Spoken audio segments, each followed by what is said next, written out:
যখনই আমার বৌদি আমার সামনে আসতো, তখনই উড়না ছাড়াই আসতো। তাকে দেখে আমার চোখ লজ্জায় নিচে নেমে যেত। কিন্তু বৌদির লজ্জা করতো না। সে প্রায়ই রাতে আমাকে তার ঘরে ডেকে নিত। যখন আমার দাদা বাড়িতে থাকতো না, আমি সোফায় শুয়ে কাটাতাম। কিন্তু আমি আমার বৌদির দিকে তাকাতাম না। কিন্তু একদিন হঠাৎ করে আমার দাদা আমাকে মারধর শুরু করে। সে বলল, তোমার বৌদি তোমাকে ছেলে ভেবেছিল, কিন্তু তুমি কি করলে? আমি তো যেন মনে হচ্ছিল জ্ঞান হারিয়ে ফেলবো। দাদা বলতে লাগলো, আমার বউ গর্ভবতী, আর সে তোমার সন্তানের। আমার নাম হামিদ। আমার বাবা একজন অনেক বড় ব্যবসায়ী ছিলেন এবং তিনি দুইবার বিয়ে করেছিলেন। আমার বাবার 10 বছর ধরে আমার মায়ের থেকে কোনো সন্তান হয়নি, তাই তিনি সন্তানের জন্য অন্য মহিলাকে বিয়ে করেছিলেন। একটি ছেলে জন্ম নিল, যার নাম ছিল হামজা। কিন্তু এরপর যখন তার বয়স 4 থেকে 5 বছর হলো, তখন আমার মাও গর্ভবতী হলো। কিন্তু মা এই পৃথিবী ছেড়ে চলে গেল। আর চলে যাওয়ার সময় আমাকে বললেন, বাবাকে সে কখনো ক্ষমা করবে না। আমার মা ছিল আমার বাবার প্রথম স্ত্রী, কিন্তু এখন আমার দাদা আমার বাবার দ্বিতীয় স্ত্রীর ছেলে। তিনিও আর এই পৃথিবীতে নেই। আর এখন আমরা দুই ভাই আর বাবা একই বাড়িতে থাকতাম। একদিন আমার বাবাও এই পৃথিবী ছেড়ে চলে গেল। তখন আমার দাদার বয়স ছিল 21 বছর, আর আমার বয়স ছিল 17 বছর। যাবার সময় বাবা বলেছিলেন, দুই ভাইকে একসাথে থাকতে হবে এবং একে অপরকে খুব ভালোবাসতে হবে। এবং এমনই হয়েছিল। আমরা দুজন দুজনকে ভালোবাসতাম খুব বেশি এবং একসাথে থাকতাম। আমাদের কোনো সমস্যা ছিল না এবং এক মুহূর্তের জন্য মনে হয়নি যে আমাদের মায়েরা আলাদা, কারণ আমাদের বাবা তো একই ছিল। আর তাই আমাদের সম্পর্ক ছিল রক্তের। আমি আমার দাদাকে খুব ভালোবাসতাম। যাওয়ার আগে আমার বাবা আমার দাদার সম্পর্ক নিশ্চিত করেছিল। যদিও সব আত্মীয় স্বজন বলেছিল যে এই জায়গায় সম্পর্ক করবে না, এই লোকগুলো ভালো না। কিন্তু আমার বাবা কেন ওখানে সম্পর্ক করলো আমি জানি না। যারা তাদের চিনতো তারা বলতো যে ওরা খুব চতুর, কিন্তু বাবা বললেন, এটাই এমনই পৃথিবী যে ভালো মানুষকে খারাপ বলে লোকে। আমার বৌদির নাম নাইরা, সে খুব সুন্দর ছিল। আমার দাদা তার প্রেমে পড়েছিল। আর হয়তো আমার দাদা বাবাকে বলেছিল যে তার সাথে দাদার বিয়ে করিয়ে দিতে। আমার দাদার সাথে তার বিয়ে হয়ে গেল, আর সে এই বাড়িতে এসে গেল। দিন কাটতে লাগলো। আমি তখনও পড়াশোনা করছিলাম। আর এই কয়েকদিন আমার পরীক্ষা চলছিল, তাই অফিসে একদমই আমি যেতাম না। মাঝে মাঝে যেতাম। আমার বাবা একজন ব্যবসায়ী ছিলেন, আর বাবা একটা বড় কোম্পানি খুলেছিল। আমার দাদা সেখানে রোজ যেত। বাড়িতে আমি আর বৌদি থাকতাম। আমার বৌদি বেশ শিক্ষিত, কিন্তু আমি তার কাছে কোনো সাহায্য চাইনি, কারণ আমি একটা নির্দিষ্ট দূরত্ব বজায় রেখে চলতে চেয়েছিলাম। তখন গ্রীষ্মের মৌসুম ছিল, আর তাই গরমে খুবই খারাপ অবস্থা ছিল। ভাবছিলাম গ্রীষ্মে কেন পরীক্ষা হয়। এখন আমি হল ঘরে বসে পড়াশোনা করছিলাম। তখন দেখলাম আমার বৌদি উন্নাসারা হলে এসেছে। সে হল ঘরে পরিষ্কার করতে লাগলো। আমি ভাবছিলাম ওর স্কেপটা কোথায়, সে কি কোথাও ভুলে গেছে। আমি চোখ নামিয়ে নিলাম, ইচ্ছে করে কাশতে লাগলাম, যাতে সে বুঝতে পারে যে আমি এখানে বসেছিলাম। বোধহয় সে তার স্কার্ফকে ঘরে ভুলে এসেছে। কিন্তু সে আমার দিকে তাকালো, কিন্তু তার এতে কোনো প্রভাব পড়ল না। তারপর আমি আবার জোরে জোরে কাশি দিতে লাগলাম, কিন্তু তখনও সে কোনো পাত্তা দেয়নি। কিছুক্ষণ পর সে এক গ্লাস জল এনে টেবিলে রাখলো আর জিজ্ঞেস করলো, কি ব্যাপার, তোমার কি গলা ব্যথা? আমি কি তোমাকে ওষুধ দেব? আমি তার দিকে তাকাচ্ছিলাম না এবং সে আমার সাথে কথা বলছিল। আমি তাকে স্পষ্টই বোঝাচ্ছিলাম যে আমার লজ্জা লাগছে। সে কিন্তু লজ্জাবোধ করছিল না। সে কথা বলতে লাগলো। এরপর জলের গ্লাস রেখে ফিরে গেল। আমি অবাক হলাম যে বৌদির তো লজ্জাই নেই। সে তার উন্না খুলে বাইরে চলে এলো। তার কি লজ্জা লাগে না? যে বাড়িতে তার একটা দেওর থাকে, ঠিক আছে, আমার মনে এমন কিছু ছিল না। কিন্তু তাও তার নিজের এটাকে অদ্ভুত মনে হয় না। কারণ আমাদের দেশের মেয়েরা এখনও ওড়না দেয় মাথায়। এখানে এমন প্রথা নেই, কোনো ফ্যাশন নেই যা প্রতিটি বারে শোভা হয়ে উঠবে। আর আমার বৌদির অস্তিত্ব এত ভারী ছিল যে তার তো নিজেকে লুকিয়ে রাখা উচিত ছিল, কারণ সে পাতলা ছিল না। তার ওড়না নয়, বরং একটা বড় চাদর গায়ে দেওয়া উচিত ছিল। কিন্তু সে তার স্কার্ফ খুলে ঘরের আশেপাশে ঘোরাফেরা করত। মাঝে মাঝে কোনো কিছু পড়ে গেলে তা তুলতে মাটিতে বসে পড়তো আর বিশ্রীভাবে বসতো। আমি জানি না সে কি করত। আমি এই প্রথম এরকম দেখেছি। আমি জানতাম না যে মহিলারা এটা করে। আমার বাবার সাথে যখন আমার মায়ের ঝগড়া হতো, তখন আমরা আমার দাদুর বাড়িতে থাকতাম। বাবা পরে রাজি করে আমাদেরকে নিয়ে যেত। কিন্তু ওখানে অনেক লোক ছিল, আর কোনো মহিলাকে আমি কখনো ওখানে এরকম দেখিনি। মাথা থেকে স্কার্ফ খুলে গেলে এটা তো স্বাভাবিক ব্যাপার। মাথা থেকে স্কার্ফ খুলে যাওয়া এটা স্বাভাবিক ব্যাপার। কোনো ব্যক্তি কাজে ব্যস্ত থাকলে এটা হতেই পারে। কিন্তু এখানে বৌদি নিজেই তার ওড়না কোথায় রেখেছিল জানি না। তখন ভাবলাম, এটা আজকালকার ফ্যাশন নয় তো, কারণ আজকাল স্যুটের সাথে ওড়না বানানো হয় না। কিন্তু দাদা যখন এলো, বৌদি একই স্যুট দিয়ে ওড়না পরেছিল, কিন্তু আমার সামনে ওড়না খুলে ফেলে কেন? এটা ছিল আমার বোঝার বাইরে। একদিন দাদা বলল, আমাকে বাইরে যেতে হবে, খুব জরুরি কাজ আছে, রাতে ওখানেই থাকবো, তোমার বৌদির আর বাড়ির খেয়াল রেখো। তখন আমার বৌদি বলল, আমি তো ভয় পাচ্ছি, আমি রুমে একা থাকতে পারি না। সে দাদার সাথে কথা বলছিল। সে দাদাকে বলেছিল, তোমার যাওয়ার কি দরকার, আমি ঘুমাবো না, আর আমার খুব ভয় লাগছে, প্লিজ যাবে না, আমাকে সাথে নিয়ে যাও। দাদা তখন বলল, আমি তোমাকে কিভাবে সাথে নিয়ে যাব, আমি কাজে যাচ্ছি। ঠিক আছে, তুমি তোমার রুমে হামেদকে ডেকে শুতে বলতে পারো, তাহলে তো আর ভয় লাগবে না। আমি সেটা শুনে বললাম, আমি কি করে মোদের ঘরে ঘুমাবো? তো দাদা বলল, ঘুমাও, এতে সমস্যা কি, তুমি তো ওর ছোট ভাইয়ের মতো। বৌদি বলল, তবে ঠিক আছে। আর সে রাজি হয়ে গেল। দাদা ফোন রেখে দিল। আর রাত নামতেই বৌদি বলল, আমার ঘুম পাচ্ছে, রুমে চলো। আমি বললাম, বৌদি তুমি যাও ঘুমাও, এখন আমাকে পড়াশোনা করতে হবে, হয়ে গেলে আমি নিজেই ঘুমাবো। এই না, তুমি তুমি এখন আমার সাথে এসো, তোমাকে এখনই আমার সাথে যেতে হবে, না হলে আমি ঘুমাতে পারবো না। আমি অবাক হলাম বৌদির এমন আচরণ দেখে।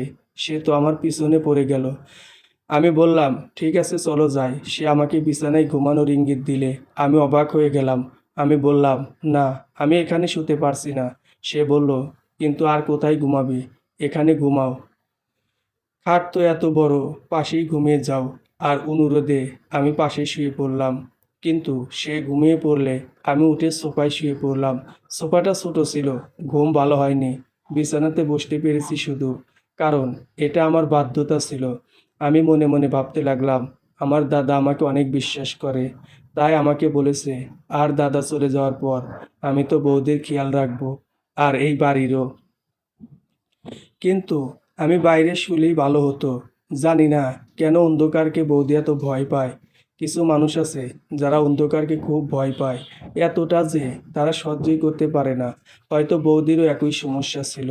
আমিও শুয়ে পড়লাম, কিন্তু আমি কিভাবে খাটে শুলাম আমার বৌদির সাথে? কেন আমার বৌদির কাছে সব স্বাভাবিক মনে হলো? দেওর আর বৌদির সম্পর্ক বিষয় সে কি টের পায় না? এটা তো আগুন আর জলের সম্পর্ক। সারাদিন বৌদি উড়না ছাড়াই ঘুরে বেড়ায়, আর এভাবেই কাটতে লাগলো। আমি ভাবতে লাগলাম, কি করব? বৌদিকে কোনো না কোনোভাবে এই কথাটা বলতেই হবে। তাছাড়া কতদিন ধরে আমি এভাবে মাথা নিচু করে থাকবো? একদিন সে রান্না করছিল, আমি চোখ নামিয়ে কথা বলতে গেলাম। আমি বললাম, বৌদি একটা স্কার্ফ পরো, হঠাৎ বাড়িতে কেউ এসে গেলে কি ভাববে? বৌদি বলল, আমার খুব গরম লাগে, আমাকে ঘরের সব কাজ করতে হয়, এই 2 গজের উড়না পরে ঘরের কাজ করা সহজ নয়।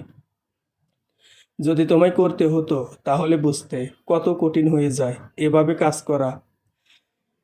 আমি এভাবে কাজ করতে পারি না, তোমার দাদাকে বলো না কাজের মেয়ে রাখতে, তাহলে আমি ওড়না পরে আরাম করে বসবো।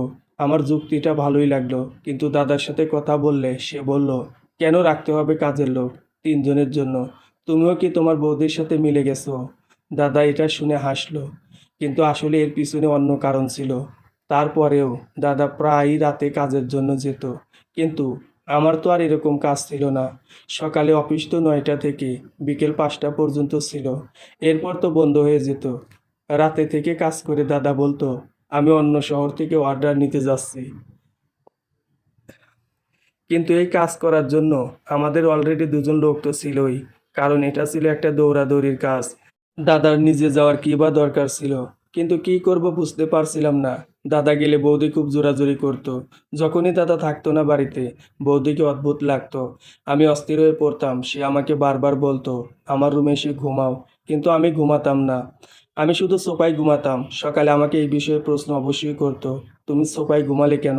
বিছানায় শুলে কি হতো? এটা একটা ছোট সোফা, এটাতে ঘুমালে পিঠে ব্যথা হবে। একদিন আমি আমার বৌদিকে ফোনে কথাবার্তা বলতে শুনে অবাক হয়ে গিয়েছিলাম। সে সম্ভবত তার এক বন্ধুর সাথে কথা বলছিল এবং আমার সম্পর্কে কথা বলছিল। বলছিল সে খুব সুদর্শন। সত্যি বলছি, আমারটা তো একদম সুন্দর নয়। বড় ভাইয়েরা কোথায় সুদর্শন হয়? তাদের অনেক দায়িত্ব। ছোট ভাইরা প্রায় সুদর্শন হয় কারণ তারা নিজেদের খুব যত্ন নেয়। যদি জানতাম তাহলে ওকে বিয়ে করতাম না। এখন কি করতে পারি? এখন এই বিয়েতে বাঁচতে হবে। কিন্তু ওকে দেখে আমি অবশ্যই আমার চোখকে আরাম দেই। সে খুব সুদর্শন। আমি কি তোমাকে তার সাথে বিয়ে করিয়ে দেব? তোমার তো খুব শখ। তুমি আমার এতটাও ভালো বন্ধু নও। আমি আমার বোনকে পর্যন্ত তার সাথে দিয়ে দেব না। আসলে আমি বলি তার যেন বিয়ে না হয়। না হলে এসব সহ্য করব কি করে? আমার বৌদি বলল আর জোরে হেসে উঠল। সে আমার ব্যাপারে একই রকম বাজে কথা বলছিল। এটা তো একদম সত্যি কথা যে দাদার কথা না ভেবে সে এরকম চিন্তা ভাবনা রাখতো। সে কি দাদাকে ভালোবাসতো না? কিন্তু আমি তো শুনেছিলাম যে এদের দুজনের আগে থেকেই ভালোবাসা ছিল। আর এরা বিয়ের আগে একজন অপরজনের সাথে কথাও বলতো।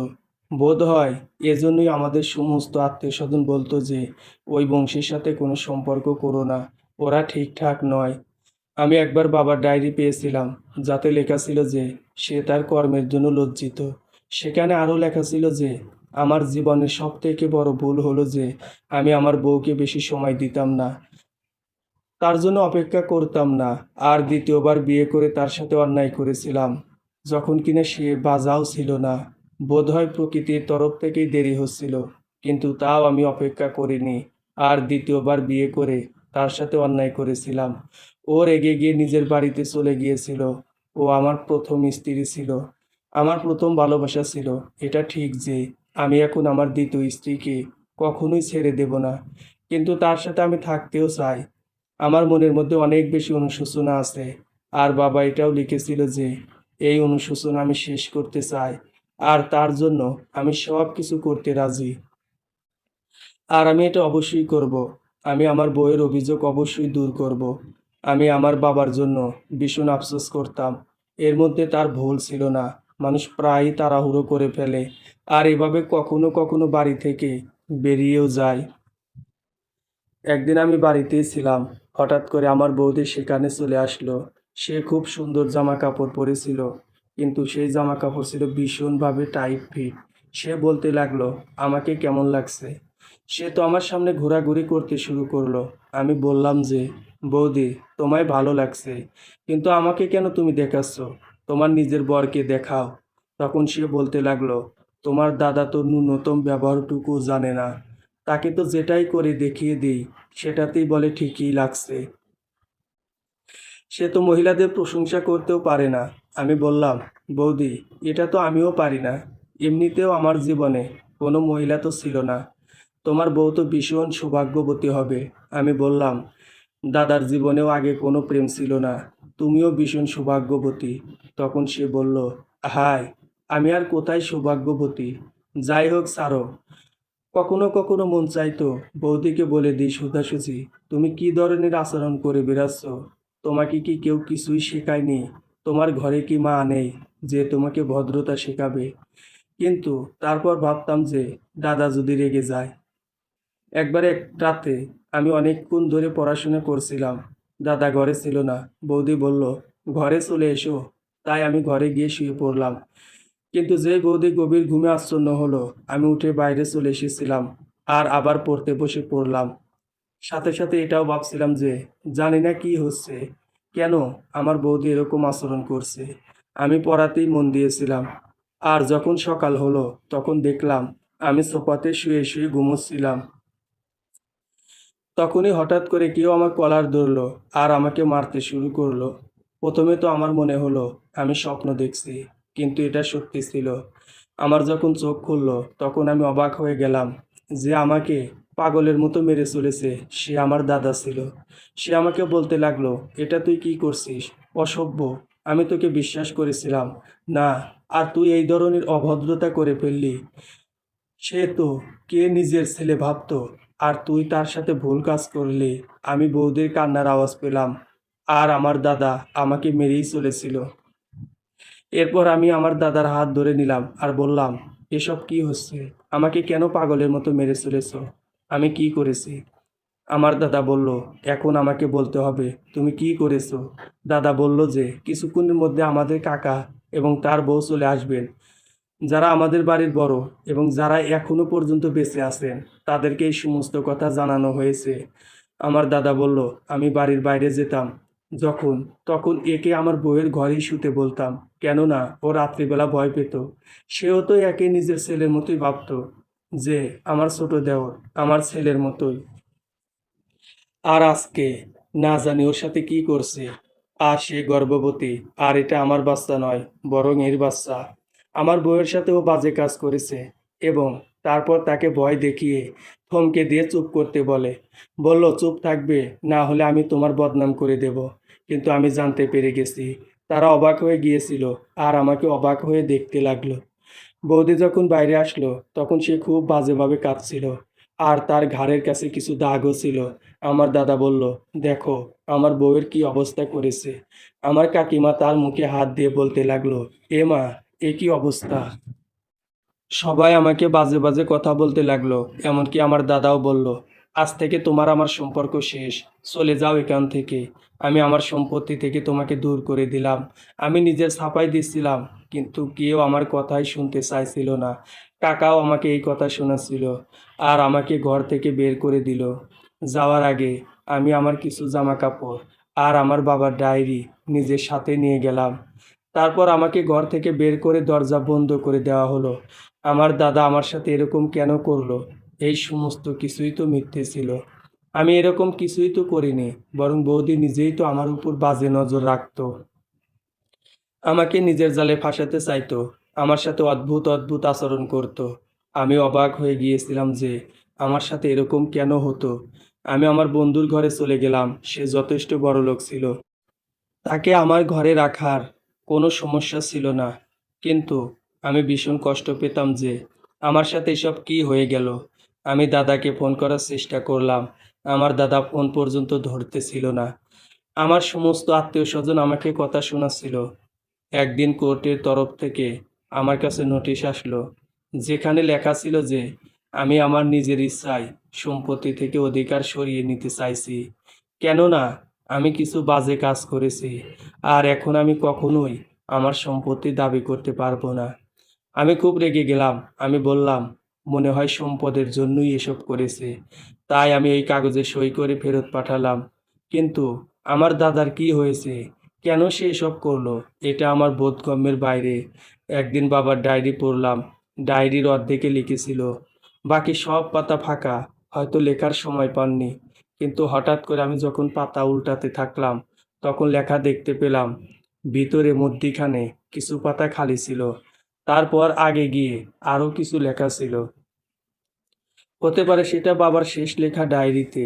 সে লিখেছিল যে আমি আমার প্রথম বউ আর তার ছেলের সাথে ঠিক করিনি, তাই ক্ষতিপূরণ হিসাবে আমি আমার ছোট ছেলেকে, যে আমার প্রথম স্ত্রীর প্রথম সন্তান, তাকে পুরো সম্পত্তির মালিক করে দেব, কারণ এটা তার অধিকার।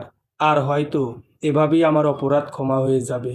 এটা দেখে আমার পায়ের নিচ থেকে মাটি সরে গেল আর আমি অবাক হয়ে গেলাম। আমার মন অশান্ত হয়ে গেল।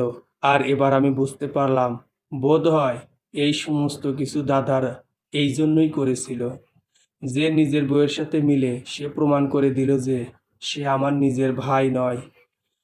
আমাদের মধ্যে রক্ত তো একই ছিল, এক বাপেরই ছিল, কিন্তু আমাদের মায়ের রক্ত আলাদা ছিল। আর সে তাকে প্রমাণ করে দিল, কেননা আমি সমস্ত সম্পত্তির মালিক ছিলাম। কিন্তু ওই কাগজটা, যেটাতে আমি সই করেছিলাম, এরপর তো আমি কিছু করতেও পারতাম না। আমি উকিলের কাছে গেলাম, তখন উকিল বলল, আপনি কিছু করতে পারবেন না, কেননা আপনি নিজে সই করেছেন সেই কাগজে। আমি সেখান থেকে আসার সময় ভাবলাম যে সম্পদ তো আজকাল শেষ হয়ে যাবে, কিন্তু আমি আমার দাদাকে যতটা ভালোবেসেছিলাম, তাকে নিজের দাদা, নিজের পরিবার ভেবেছিলাম, নিজের সব কিছু ভেবেছিলাম, সে আমাকে কত বড় ধোঁকা দিল। কি করবে সে পয়সা নিয়ে? সে কি পারবে টাকা দিয়ে ভাই কিনতে, যে তাকে মন থেকে ভালোবাসবে, যে তার মনের কাছাকাছি ছিল, কোথাও থেকে কোনো বিচার পেলাম না। আমি আমার বন্ধুর বাড়ি থাকলাম, তারপর লেখাপড়া শেষ করলাম, তারপর খুব ভালো একটা চাকরি পেলাম থাকার জন্য। একটা বাড়ি আর একটা গাড়ি বুক নিলাম, আর একই অফিসের এক মেয়েকে আমি বিয়ে করেছি এবং এখন আমি আমার ঘরে সুখে আছি। ওই মানুষগুলো কোথায় আছে, কি করছে আমি জানি না। তাদের কাছে থেকে কখনো কোনো খবর পাইনি, কিন্তু ওরা আমাকে বদনাম করেছে, ওরা ভালো করেনি। আমি সেই ডায়েরির ছবি আমার দাদার কাছে পাঠিয়ে দিয়েছিলাম, যাতে সে জানতে পারে যে আমি পুরো ব্যাপারটা জানতে পেরেছি। এখন একমাত্র আল্লাহ ন্যায় বিচার করবেন, আর আল্লাহর ন্যায় বিচার হবে সৎ ও উত্তম বিচার। বন্ধুরা, আমাদের এই গল্পটি যদি ভালো লেগে থাকে, লাইক, কমেন্ট, শেয়ার ও সাবস্ক্রাইব করে আমাদের পাশেই থাকবেন। ধন্যবাদ সবাইকে। ভালো থাকবেন।